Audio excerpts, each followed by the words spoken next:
तळल्यानंतर खूप खुसखुशीत आणि रुचकर लागणारे हे साबुदाणा बटाटा पापड आज आपण पाहणार आहोत। तर नमस्कार, सर्वांचं खूप खूप स्वागत।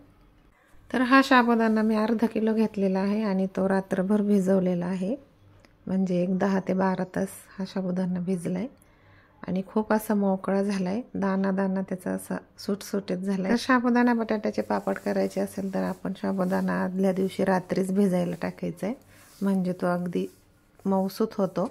आणि या साबुदाण्याच्या आज मी पळी पापड्या बनवणार आहे। तर याच्यामध्ये मी आपल्या आवडीप्रमाणे बटाटे टाकायचे। मी 4 मोठ्या आकाराचे बटाटे घेतले आणि ते किसून टाकणार आहे। आणि ह्याच्यासाठी ह्याच मापाच्या पातेल्याचं मी पातेलं घेतले आणि अशी जेवढा साबुदाणा आहे ना आपल्या पातेल्यात आहे तेवढ्याच मापाचं पाणी आपण घेणार आहोत, 2 पातेले।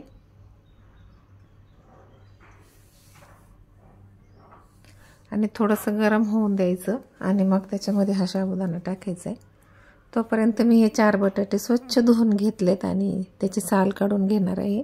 नवीन बटाटा आहे हा, किसून घ्यायचा आहे आणि 3 ते 4 पाण्याने स्वच्छ धुवून घ्यायचा आहे तो किस, म्हणजे आपले साबुदाण्याचे पळी पापड आहेत ना ते लाल पडणार नाहीत। स्टार्च जर गेलं तर मग ते पापड आपले लाल पडतात, त्याच्यासाठी 3 पाण्याने धुवून घ्यायचं।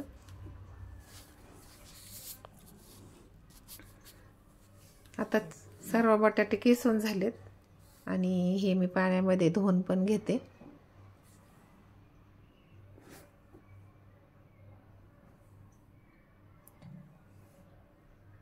छान असे बटाटे धुवून घेतलेत आणि त्याचा किस आहे ना तो चाळणीमध्ये ठेवला आहे, जेणेकरून त्याचं पाणी असं खाली निघून जाईल।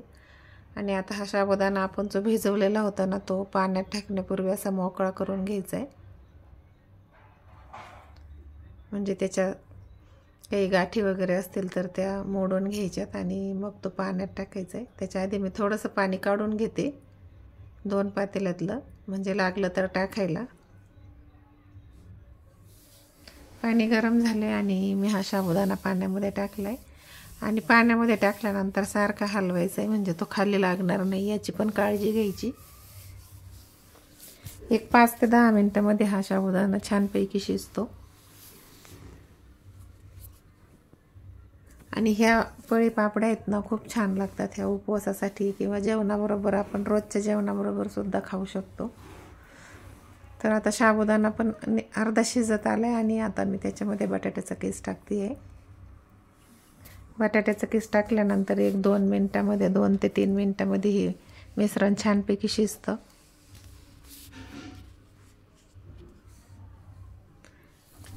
वरती गच्चीवर एक प्लास्टिकचा कागद अंथरलाय आणि मी त्याच्यावर हे पळी पापड टाकते। ऊन पण खूप झाले तर मी पटपट उरकून घेणार आहे। पटपट असे हे पळी पापड मी टाकत आहे। तर सर्व आता पळी पापड आपले टाकून झालेले आहेत आणि वाळल्यानंतर मग मी तुम्हाला ते तळून दाखवते।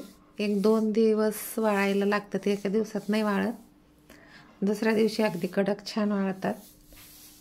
तर पहा आपले सर्व पापड अगदी पटपट मी टाकून घेतले आणि वाळल्यानंतर बघा आपले पापड असे पांढरे शुभ्र दिसत आहेत। छान कडक वाळून द्यायचे, म्हणजे तळल्यानंतर ते फुलतात। एकदम पातळ असे पळी पापड झालेत, पातळ पापड झाले म्हणजे ते तळल्यानंतर फुलतात। बघा आपला पापड अगदी दुप्पट फुललाय आणि हे पापड खायला पण खूप छान लागतं। वाळवणातील सगळ्यात आवडता पदार्थ म्हणजे मला हे साबुदाणा आणि बटाट्याचे पळी पापड आवडतात। तुम्हाला पण हे पळी पापड आवडत असतील तर अवश्य बनवून बघा। हे पळी पापड आवडले असतील तर व्हिडिओला लाईक, शेअर आणि सबस्क्राईब नक्की करा। भेटू असेच उद्याच्या येणाऱ्या व्हिडिओमध्ये, तोपर्यंत बाय बाय।